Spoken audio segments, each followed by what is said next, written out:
kayaknya ada stereotip di masyarakat yang namanya suami suka berantakan, istrinya suka rapi-rapi.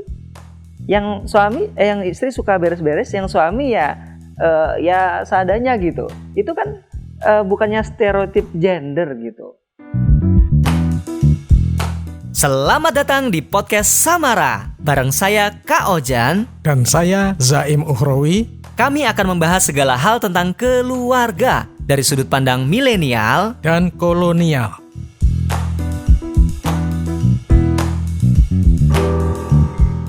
Sekarang gini Pak, bicara keluarga, ya kan? Keluarga itu kumpulan orang gitu di sebuah rumah. Ada bapak, ada ibu, biasanya ada anak. Jadi kalau cerita klasiknya anaknya dua, yang satu laki, satu perempuan, atau perempuan atau laki. Iya benar. Itu potret paling klasiknya untuk digambarkan seperti itu. Betul. Walaupun di banyak keluarga itu nggak cuma itu. Betul. Ada mertua gitu banyak. Ada yang ngumpul satu rumah. Ada pembantu. Mungkin ada keponakan. Ada ponakan dan seterusnya. Tapi artinya ada interaksi antar orang dan orang-orang yang berbeda-beda gitu. Nah ini yang menurut saya paling menarik nih Pak dibahas adalah gimana kita bisa saling memahami antar anggota keluarga. Gitu. Saling memahami antar anggota keluarga. Iya, karena satunya pengen rapi gitu, satunya kerjanya kalau rapi nggak bisa. Satunya pengen kalau udah make kamar ini untuk bikin video dongeng gitu kan. Habis itu dirapiin ya. Satunya kan nggak bisa merapikan apapun. Kak Ojan masuk yang mana? Itu cerita saya tadi Pak. Oh cerita. Oke. Jadi ini cerita seorang keluarga storyteller, pendongeng, di mana Kak Ojan sebagai pendongeng menyiapkan kamarnya. Iya. Dan kemudian asik dengan itu, energinya ke sana sampai tengah malam dan begitu selesai, loh kok berantakan, sudah tidak memiliki lagi energi untuk bersih-bersih itu. Iya, dan bener. Kemudian ada pengawas di rumah, yang di rumah, harus rapi, tempatkan kembali sesuatu pada anak. Ini sudah Kak Ojan sudah menyebutkan sebenarnya ada dua karakter. Dua karakter. Tadi ada dua karakter yang berbeda, yang ternyata bisa dipotret dari keluarga Kak Ojan sendiri. Iya. Saya kira kita semua bisa meluangkan waktu sejenak untuk walaupun kita sudah puluhan tahun bertahun-tahun berada bersama dalam satu atap, mari kita ambil jarak sejenak untuk kemudian kita mencermati kembali pasangan kita, orang tua kita, anak kita, mungkin juga ada keponakan kita, ada mertua dan sebagainya. Dari sana nanti akan mendapati beberapa karakter-karakter. Nah ini menjadi penting ketika kita memahami tadi, saling memahami. Iya. Kunci saling memahami itu diawali dari memahami karakter dasar. Karakter dasar dari manusia. Jadi basicnya keluarga kita, istri kita, diri kita, anak kita itu seperti apa? Kalau itu sudah terbangun, kita sudah mulai mengenal karakter tersebut, maka itulah titik fondasi yang terpenting untuk saling memahami. Oke, jadi manusia kan beda-beda Pak ya, beragam gitu. Betul. Tapi sebenarnya dia punya kesamaan ya, karakter dasar. Apa aja Pak? Tadi sudah disebutkan kan? Jadi yang satu gitu, diwakili oleh sosok Kak Ojan. Itu pribadi yang sangat kreatif. Pribadi yang sangat kreatif, asik dengan inovasi, kemudian juga memikirkan detail soal tampilan, soal komunikasinya pas atau tidak, kemudian seberapa jauh bisa mengengage orang, gitu kan, atraktif nggak nih? Gitu. Jadi tipe Kak Ojan kalau tiba-tiba harus mengisi satu acara atau satu aktivitas yang nggak inovatif, nggak atraktif, langsung bete. Gitu kan? Iya. Jadi harus ada kebaruan. Kemudian harus mampu menggalang perasaan orang. Nah, Mm-mm. ini kan sudah satu karakter sendiri. Oke. Yang tadi kebetulan diwakili Jan sebagai seorang yang profesinya pas, Iya, iya. menjadi storyteller. Iya, iya, iya. Itu satu. Heeh. Tipe seperti ini Mm-mm. jangan diharapkan beres-beres. Oh gitu. Oke. Yes. Yes. Langsung jadi Pembenaran ya. tipe Dengarkan ini. tipe seperti ini. Nanti saya share ke istri saya. Oh begitu. Jadi tipe seperti ini jangan diharapkan rapi, jangan diharapkan beres-beres, Oke. jangan diharapkan tekun. Oh, yang terakhir agak-agak ini sih. Agak sakit hati. Oh iya ya. Kalau misalnya tadi S2-nya nggak lulus-lulus ya bisa dimaklumi lah. Iya, iya. Tipe yang seperti ini kira-kira. Iya, iya, iya. Pak dosen ini bisa didengarkan ini dari Pak Zaim ini. Advice-nya bukan dari saya. Jadi ini satu tipe sendiri. Nah. Orang menggambarkan tipe ini seperti apa? Tipe ini digambarkannya ya seperti warna sofa yang sedang kita duduki ini nih. Warnanya merah. Warnanya apa ini? Merah. Merah. Jadi Kak Ojan warnanya apa? Merah. Merah. Merah. Jadi ini salah satu karakter warna yang dimiliki Kak Ojan adalah karakter merah. Oke, berarti Mas Suta itu ya, Mas Cule di belakang layar nih orang-orang merah nih kayaknya. Dari topinya. Dari topi, kelihatan. dari topinya kelihatan. Topinya, rambutnya itu sudah kelihatan. Oh gitu. Lebih menonjolkan diri padahal ya. Oh, dibanding saya kan nggak kelihatan merahnya nih kalau dari pakaian. Oh iya, tapi kan ini sudah pandai menyamar. Oh iya, iya, iya. Pandai menyamar. Rambutnya klimis ya kan. Itu satu tipe. Oke. Nah, tipe yang lain itu tadi pengawas di rumahnya Kak Ojan tadi. Oke. Yang saya nggak mau sebut siapa itu tadi. Tit. Oh, iya. Namanya disensor. Itu disensor. Setiap kali Kak Ojan selesai bikin acara gitu, dan kemudian dia akan melihat ini ruangan kok seperti ini. Semestinya tempat ini ada di sini, pulpen taruh di tempatnya, buku kembalikan. Soundnya ada di mana? Di lemari. Kembalikan lagi. Dan dia berharap gitu, suaminya yang ganteng ini melakukan ini, dan tentu saja orang merah tidak akan melakukan. Oh gitu. Oke. Nah, pada akhirnya dialah yang merapikan sendiri dengan wajah sedikit agak ditekuk, tapi dia tahu bahwa suaminya bekerja keras, tetap mempertahankan senyum gitu dan menghasilkan uang. Banyak Pak? Banyak Pak, banyak. Alhamdulillah banyak. Jadi maka dengan perlahan kemudian menata itu, membereskan itu semua. Jadi ini tipe kedua, yang opposite, ini kebalikan sama sekali. Jadi kalau saya suka berantakan, dia suka rapi gitu Pak. Sederhananya gitu. Sederhananya begitu. Oke. Jadi kalau yang tadi yang dipentingkan soal kajian soal kreativitas, soal inovasi, kalau soal dia bagaimana berkolaborasi, bagaimana mengengage orang. Di sini tidak. Di sini yang dipentingkan adalah ini tertib, aturan. Ya. Compliant, rapi dan sebagainya. Nah ini tipe kedua yang kita bisa segera mudah tandain sehari-hari. Dan inilah yang kemudian sering digambarkan dengan direpresentasi sebagai warna hijau. Sebentar Pak. Gini, kayaknya ada stereotip di masyarakat yang namanya suami suka berantakan, istrinya suka rapi-rapi. Yang istri suka beres-beres, yang suami ya seadanya gitu. Itu kan bukannya stereotip gender gitu. Atau itu bisa kebalikan?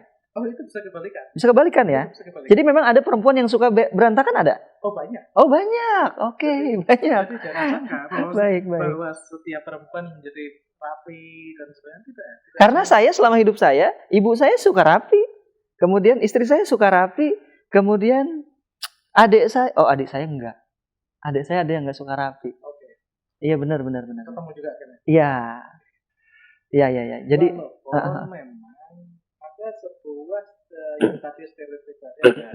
Karena di masyarakat kita ya, itu itu seolah-olah memang tugasnya perempuan itu banyak ditugasin Oh. untuk urusan rapi-rapi. Iya. Dapur, sumur, kasur, Pak. Iya, jadi kurang lebih seperti itu. Nah, Oke. ini yang tanpa sadar kemudian memang membentuk dia untuk lebih rapi. Walaupun sebenarnya karakter dasarnya enggak ya. Walaupun sebenarnya enggak, tetapi kan sedikit banyak ketika terbiasakan ya sedikit banyak. Jadi kuat gitu. itunya Pak ya. Apalagi kalau memang dari namanya memang tipenya tipe rapi. Oke.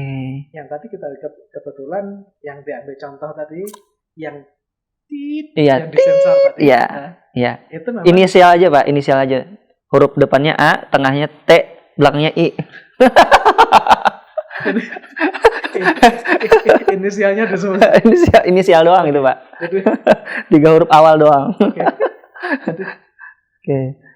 Jadi warnanya tadi apa Pak? Hijau ya. Hijau. Saya merah, Betul. yang rapi merah, yang berantakan merah, yang rapi hijau. Ya jangan gunakan kata berantakan, Pak. Kreatif, Pak. Biar keren. Oh iya, biar keren. Iya. Jadi kalau manusia kreatif. Manusia kreatif. Itu tipe merah. Walaupun kembali yang hijau bukan tidak bisa kreatif loh ya. Oke. Nah, ini kita hanya bicara fondasi dasar. Baik. Jadi kita sudah mengenal dua Cuman 2 itu? kebetulan karakter 2 tadi yang untuk bertolak belakang. Oke. Dan posisinya menarik. Ini kan posisi berhadapan. Oke. Nah, tetapi kita juga menemukan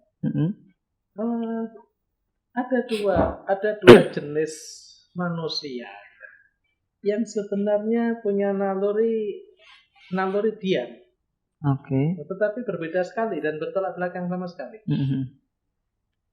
Yang satu diam dalam arti bicara, yang satu lagi diam dalam arti tidak terlalu berinisiatif. Mungkin dia tidak ngomong banyak juga, tetapi dia tidak banyak inisiatif. Oke. Dari kata diam tadi. Konteks rumah nih Pak, suami istri deh, kira-kira kayak gimana tuh? Yang satu tadi, yang 2 tadi. Yang satu, kalau jadi suami dia kayak gimana? Kalau jadi suami, yang satu adalah dia tidak banyak bicara, tetapi dia selalu menuju apa yang dia mau. Oke. Jadi ketika dia sudah berpikir ini yang terbaik, gitu, walaupun kemudian ada usulan apapun, dia hanya akan dengarkan sebentar, tapi kemudian dia akan membawa kembali. Oke. Dia berinisiatif, tapi dia langsung menuju pada satu tujuan tertentu. Teguh pendirian lah. Teguh pendirian. Sederhananya begini, kalau di rumah tiba-tiba ada yang mengajak, yuk kita makan bareng di luar. Misalkan namanya, Pak, ini udah lama nih kita nggak makan di luar. Masa udah 5 bulan di rumah mulu gitu ya. Kita makan di luar. Maka kalau misalkan ini bapaknya yang seperti itu, maka bapak langsung mengatakan setelah dia melihat bahwa usulan anaknya tadi baik, ya dia akan iya.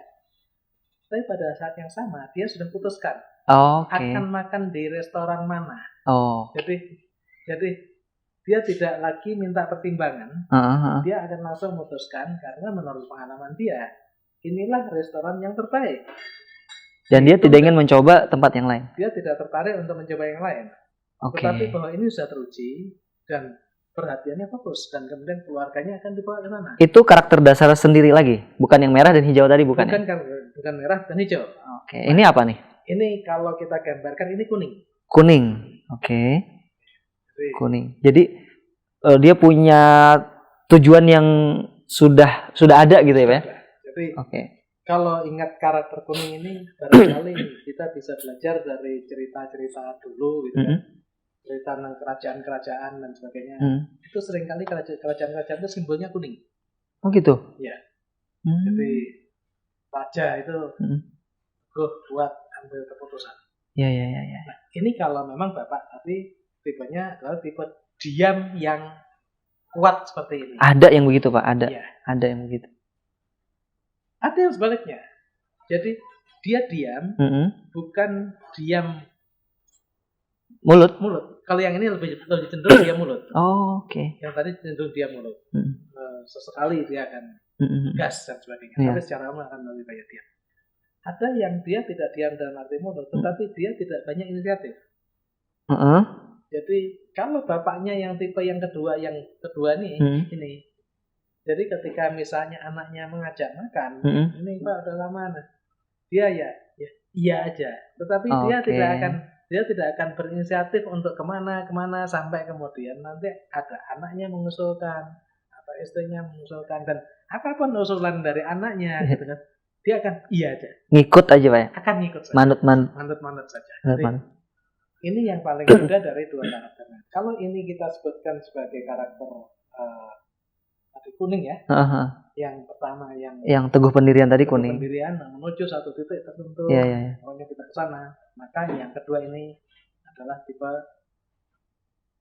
biru. Nah. Jadi ada merah, hijau, kuning, biru. Betul.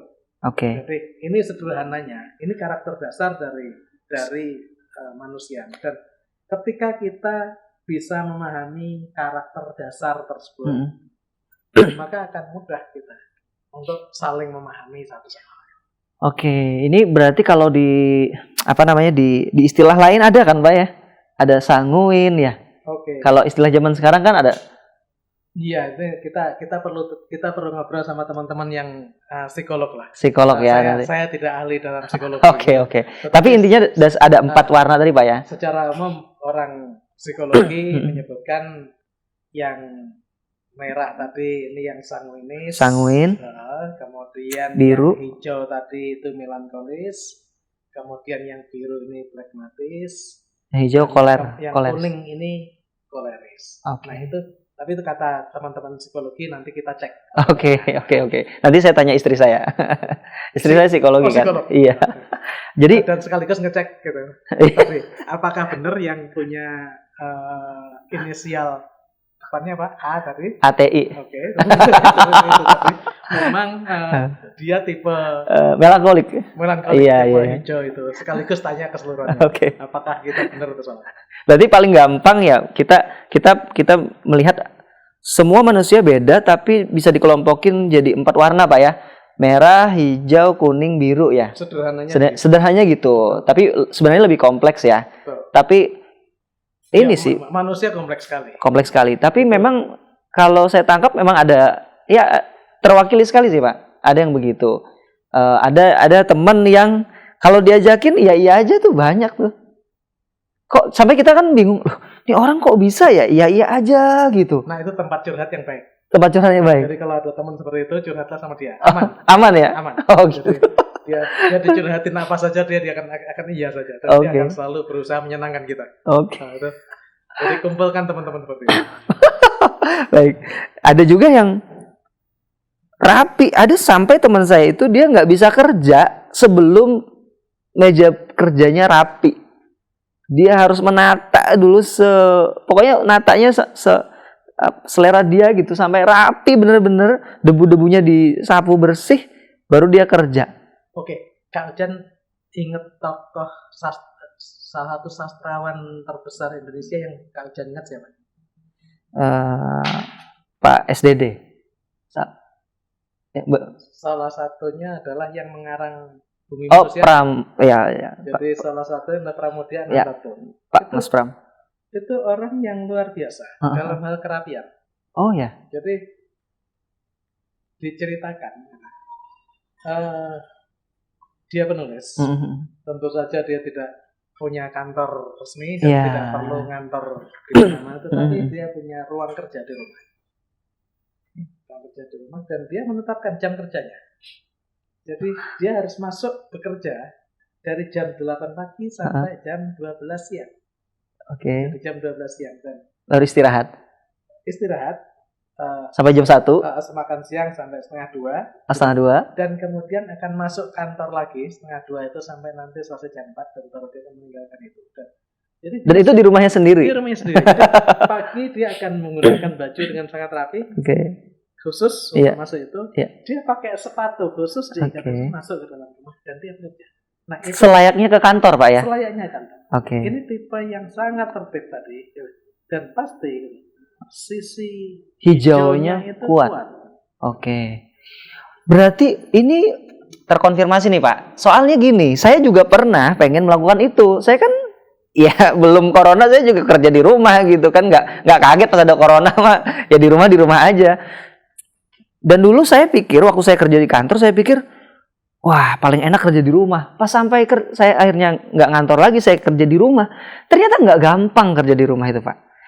Nggak bisa kerja gitu di rumahnya di rumah. Buat saya akhirnya saya memutuskan gini, saya akalin. Saya bikin jadwal, Pak. Saya bikin jadwal, saya kerja dari jam sekian sampai jam sekian. Tolong jangan ganggu saya. Tapi nggak bisa. Ini kayaknya Kak Ojan nggak jauh dari anak-anak SD kita saat ini Oke. yang lagi belajar di rumah. Oke. Itu nanti kita bahas tuh seru dua. Iya. Tetapi kalau kurang lebih kan gambarnya seperti itu.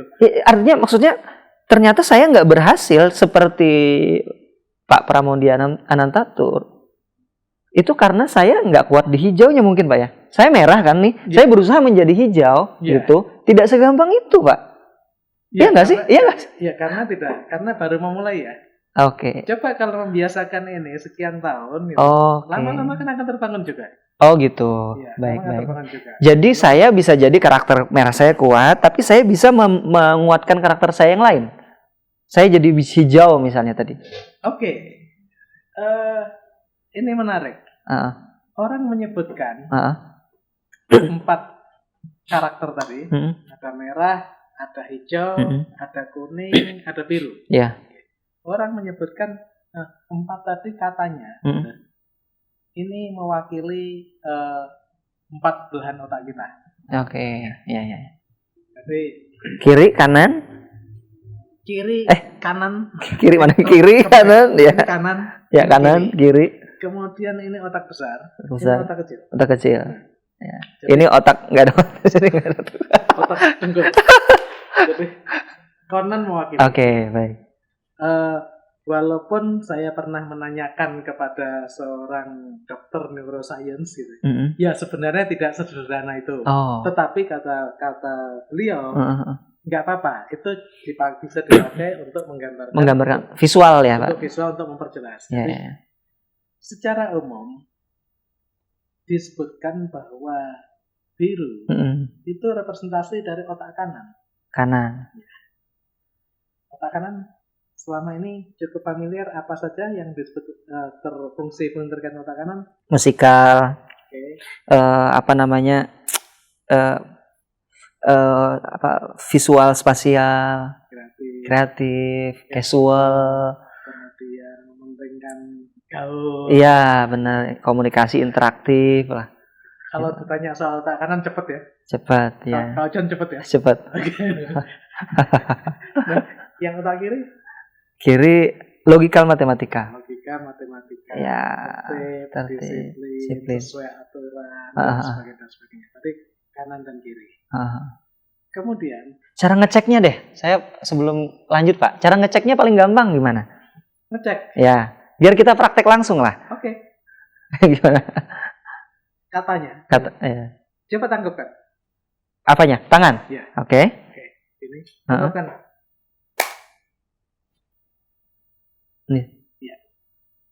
Ini mau sulap apa enggak? Bukan ya? Oh enggak. Bukan. ini sulap. Kalau saya biasa kan sulap. Oke.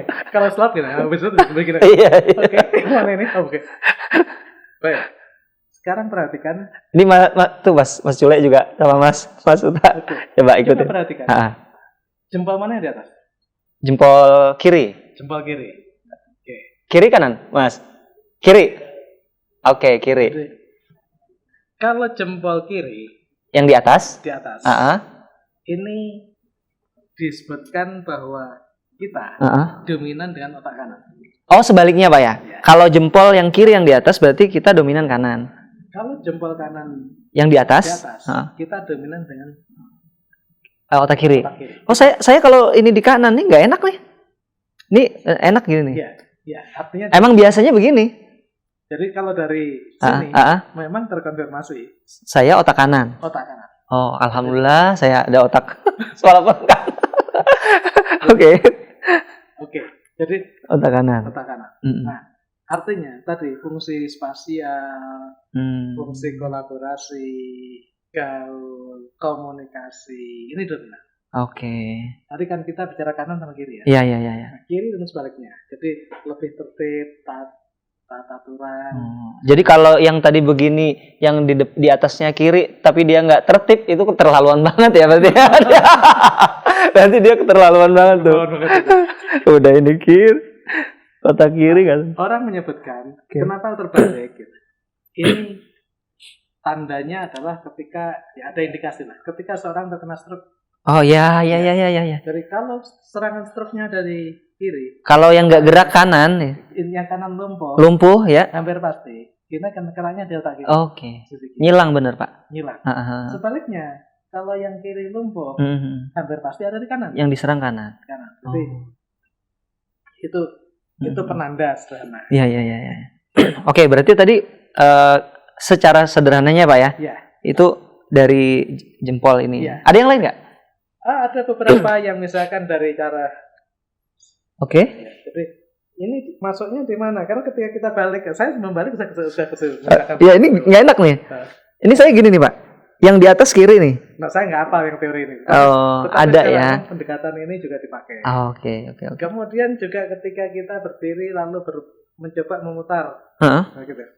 Jadi arah putaran kita ini juga menjadi Penanda. Oke. Kemudian kalau seorang kidal, jadi Ada juga yang gitu. itu juga penanda bahwa dia dominan dengan otak. Rapi dan tidak rapi juga nggak? Misalnya yang rapi cenderung kiri gitu. Yang rapi secara umum cenderung otak kiri. Jadi besar kemungkinan ini ada di atas. Oke. Tetapi ini hanyalah satu penanda dan jangan dianggap ini sebagai mutlak. latihan. Oh ya. Jangan dianggap ini mutlak. Oke. Kadang-kadang memang. Ya. Oke, baik. Seperti itu. Tadi kita sudah bicara soal kiri kanan. Kemudian kita masih baca, masih menyampaikan tadi soal otak besar dan otak kecil. Iya. Jadi dulu yang SMA-nya biologinya bagus siapa ya? Yang biologinya bagus. Oh, langsung geleng semua. Generasi PS. Kata Mas Cule. Ada otak besar, cerebellum dan cerebellum. Oke. Jadi ketika dilarikan kepada tadi pengelompokan karakter dasar. Iya. Tipe-tipe yang otak kecil, ini tipe-tipe yang dominan di publik. Sementara yang otak besar cenderung tipe supporter. Oke. Tipe yang suportif. Jadi kalau yang dominan entah kiri atau kanan itu kecilnya, dia dia apa tadi? Dia pribadi yang dominan. Dominan di masyarakat. Di sehari-hari di pergaulan. Jadi seperti seorang yang ekstrovert lah. Oke, gampangnya ya yang sekarang itu lagi rame itu ekstrovert, introvert. Iya, sederhananya gitu. Walaupun istilah ini nggak pas. Nanti kalau kita gunakan terlalu saklek nanti dikritik teman-teman kita psikolog. Oh, baik. Cuman istilah pasarnya aja, Pak ya. Pasar untuk memudahkan. Oh, biasanya kan introvert itu pendiam, enak di rumah gitu. Jadi ini untuk memudahkan. Yang kurang lebih tipe-tipe yang ekstrovert, yang energinya besar untuk kemudian aktif di mana-mana itu banyak menggunakan otak kecil. Kalau yang besar ini lebih pada tipe-tipe introvert. Follower ya, Pak? Iya. Supporter, follower. Oke. Nah, dari sana tadi kan kemudian ada 4 bagian tadi. Maka yang tipe biru itu terwakili di otak besar kanan. Besar kanan. Biru. Ya.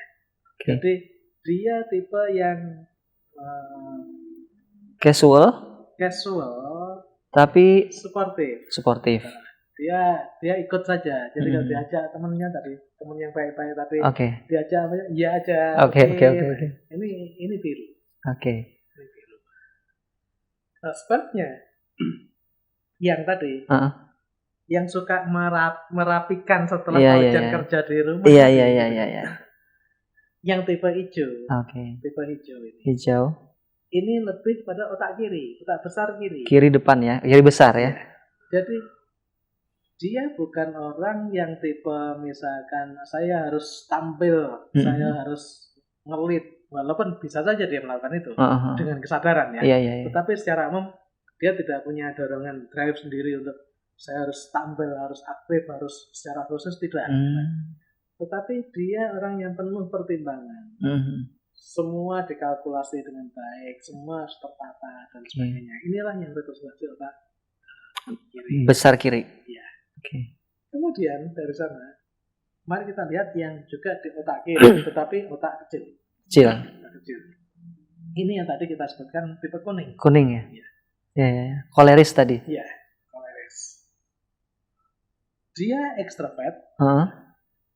artinya dalam arti siap untuk tampil, siap untuk nge-lead, siap untuk menjadi ketua kelompok, dan siap apapun tugasnya. Gitu. Tapi dia tidak terlalu banyak bicara, tidak mau terlalu show off, misalkan. Dia fokus pada tujuan. Jadi tujuannya apa? Ketika tadi melihat bahwa anaknya mengusulkan bahwa mari kita makan bersama di luar, dia langsung berpikir ini yang terbaik untuk anak dan memutuskan. Nah ini tipe kuning, tipe otak kecil kiri. Iya. Nah, pada akhirnya puncaknya ini tipe Kak Wejan tadi, tipe merah itulah yang kemudian representasikan otak kecil kanan. Casual, kreatif, kolaboratif, gaul, dan siap kalau harus tampil. Iya. Harus siap sekali. Bahkan senang. Iya, bahkan nyari-nyari. Gitu. Itu begitulah kira-kira. Kalau nggak gitu nggak hidup ya. Kalau nggak begitu nggak hidup. Ya? Oke, berarti 4 karakter tadi biasanya mewakili salah satunya ada di seseorang, Pak ya. Betul. Termasuk suami, istri. Iya. Nah sekarang saling memahami antar suami istri itu berarti juga saling mau mencari tahu berarti, Pak ya. Istriku ini warnanya apa, aku warnanya apa. Persis. Karena kayaknya kalau ada 4 karakter dasar itu tentu pola hubungannya beda dong, Pak. Ya. Misalnya tadi saya merah, istri saya hijau misalnya kan. Kalau saya udah tahu gitu bahwa karakter dasarnya itu. Hati-hati sedikit. Apa tuh? Pasangan merah dan hijau. Ini pasangan yang paling rumit. Waduh, tolong dikasih backsound horror nanti ya kalau diedit ya. Gitu. Pasangan merah dan hijau itu yang paling rumit. Karena yang hijau ini tipe yang dia berpikir banyak. Berpikir melulu, nggak melangkah-melangkah. Jadi berpikir melulu, nggak melangkah-melangkah. Nah, jadi dia kalau misalnya nih, kalau mau pulang kampung gitu, Pak, mau pulang kampung ya kan, kita punya uang berapa, keperluannya apa aja, itu diposkan, dibikin amplop tertentu, jangan sampai kurang. Kurang lebih seperti itu. Iya. Sementara pasangannya ini, yang merah ini bergerak melulu dan nggak mikir. Nggak mikir ya. Jadi. Jadi. Ini bertolak belakang banget memang. Bertolak belakang banget. Jadi potensi konfliknya harusnya tinggi. Ketika tidak diikat dengan sebuah nilai-nilai yang sama. Ketika kita tidak sadar soal pentingnya samarah. Tidak sadar pentingnya sakinah. Cepat pecah ini. Baik. Jadi 5 tahun itu prestasi yang luar biasa. Ya, tolong ini di highlight. Hanya saja saya ngecatat lagi. Tetapi ketika kita sudah memahami ini, karena ini sulit sekali menjadi satu. Ketika ini menjadi satu, solidnya luar biasa. Karena malah betul-betul gitu. akan saling memperkuat. Saling memperkuat. Satunya nggak mikir, dia yang bantu, gitu Pak ya. Iya. Nah, ini kurang lebih seperti itu. Sebaliknya, mari kita lihat contoh antara pasangan kuning dengan pasangan biru. Ini pasangan aman sekali. Karena? Yang biru iya aja, diajak apa saja. Yang biru. Sementara kan yang kuning pengennya mimpin. Selalu punya kemauan. Akan begini. Dan begitu ya, nggak apa-apa. Karena yang satu yang biru akan iya aja. Berarti tipikal orang biru itu malah mungkin dengan interaksi dengan warna apapun dia paling aman dong, Pak. Dia paling aman. Jadi iya aja gitu ya. Nah, tetapi dalam hal ini ketika kenapa Bapak baru bilang hari ini? Jangan dijadikan alasan. Iya Pak. Nanti siap. Nanti saya bermasalah. Iya siap. Jangan jadikan alasan. Oke. Baik. Ya. Nah, ketika pasangannya tuh merah dengan merah, Ah. kebayang. Aromanya berantakan banget tuh Rumahnya akan pasti. sangat meriah gitu. Iya iya iya. Sebaliknya ketika di rumah Eh, hijau dengan hijau, iya. ini akan baik-baik saja, tetapi garingnya banget. Oh gitu. Semua dipikir tenang, Iya iya iya. nggak seru. Tapi rapi banget ya Rapi. rumahnya. Rapi. Cocok lah kalau rumahnya dibikin penginapan ya. Oh iya. Guys, cocok banget. Dan saya pernah datang ke rumah teman Hah? yang tipenya begitu gitu. Kita tidak tahu persis alamatnya, nggak bisa ngubungi lewat handphone, gitu kan.